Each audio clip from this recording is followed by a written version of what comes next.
Welcome to this SCORE webinar. This is the first in a series on ownership design provided through SCORE Mentors Green Bay.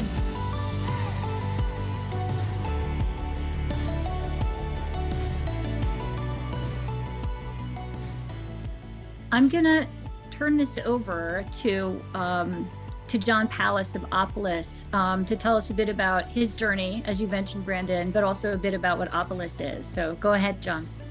Thank you for that. Thank you for having me.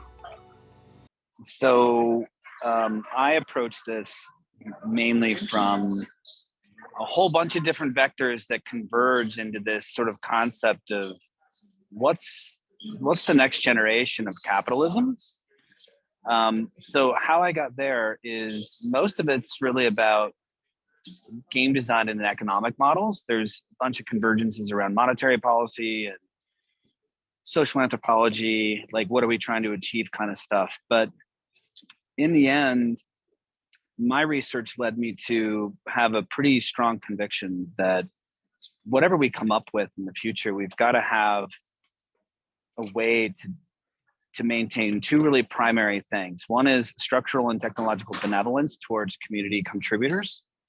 And the second is economic self-sustainability. So when you look at different legal models, and you start just looking at that simple litmus test and like, how do they match up? Like a C Corp is pretty terrible actually at managing benevolence towards, people outside of shareholders, right? So if you're looking at consumers or partners or vendors, suppliers, employees, like they get kind of the short end of the stick when the shareholders get the large end of the stick. So it kind of fails in terms of benevolence. Economic sustainability is obviously there in a C Corp, but then you can kind of just keep doing this litmus test with not-for-profits, 501c3s, foundations, whatever you want, even PBCs, like start looking at it and then make the determination, how does it work? So through about a 2-year process of research and development around new economic models, game design, incentive structures, tokenomics, which is a Web3 thing. So if you don't know what tokenomics is, it's really just economics built into a community token design. And that's short for how do you incentivize your community to do certain things that you want them to do. And the community token is typically the coordinating mechanism that assists in doing that. We're not going to get into a tokenomics discussion today, though, I don't think. But we just kept eliminating different structures, and we settled squarely on limited cooperative associations as the only legal framework that we could find that has a incentive to build profit, right? So it's a for-profit model, but it also has this self-contained notion of benevolence, right? So it's a cooperative effort to benefit the members of that said cooperative. So in kind of really looking at that compared to like what the concept of a DAO is. So if anybody doesn't know what a DAO is, it stands for decentralized autonomous organization.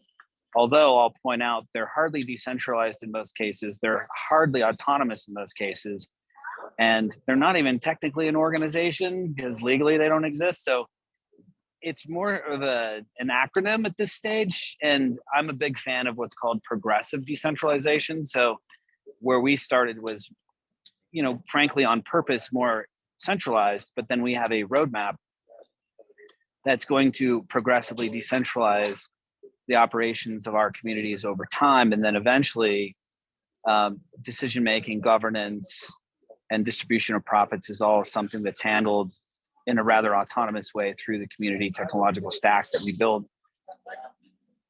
So as it relates to Opolis, and so Jackie mentioned that I was the kind of crazy guy who showed up one day and just said, hey, I want to use a co-op structure to wrap a DAO, and can we do that? And I mean, this is back years and years and years ago. I mean, this is probably 2018 when we first started really getting into the muck. And then it just sort of kept going and kept going. And, some of the ideas that I had that, I don't know, from a legal risk-taking standpoint weren't so well received, we decided, let's just drop balloon it. Let's just see what happens. And let's just, not YOLO, not full on, just like, hey, whatever, don't care, but like calculated. Like, of course, we wanted to make sure that we were doing things in a compliant way. We're dealing with employment at Opolis, but so far it's gone really well. So our framework now is being used by many different organizations of various forms. I mean, they're not using the exact structure that we're using, but our trailblazing has inspired, I would say, dozens and dozens of new organizations to come and build these next generational digital cooperatives. In fact, even Governor Polis of Colorado at ETH this year in February, a large part of his speech was talking about digital communities and how Colorado aims to be the epicenter of this next revolution, such that Colorado realizes itself as the first digital state. So obviously that the definition of that is sort of ongoingly moving, but it's really been fun to be a part of it. So as it relates to Opolis, to give some context to this, because I think talking about this philosophically is a little hard for people to get their head around. It's probably easier to kind of talk about exactly the mechanics of Opolis and how we've done this.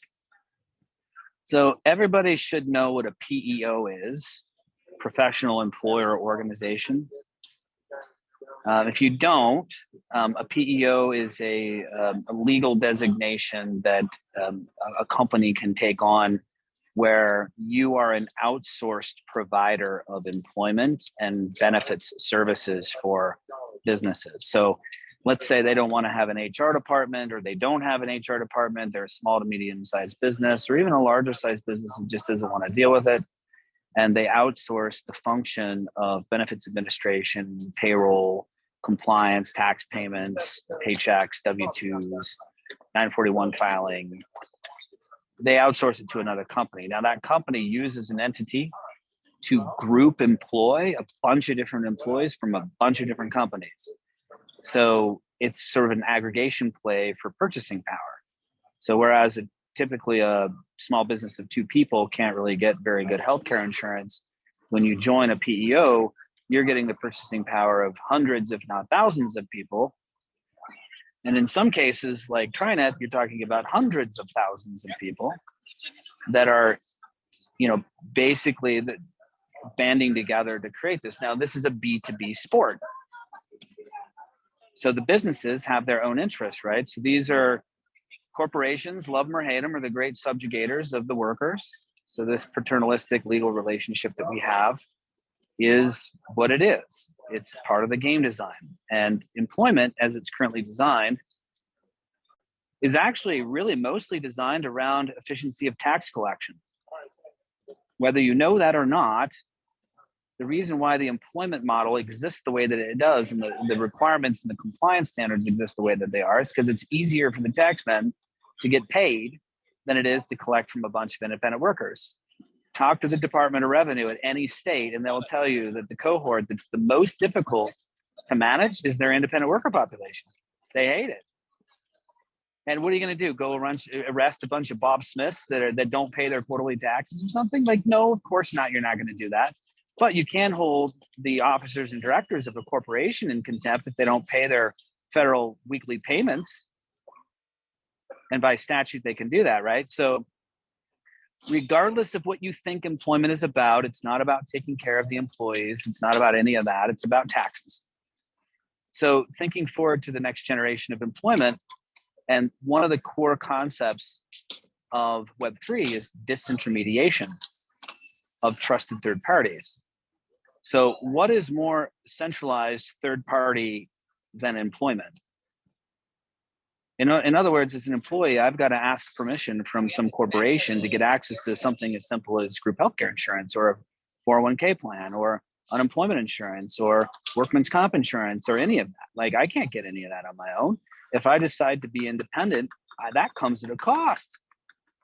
It comes at a big disadvantage to me.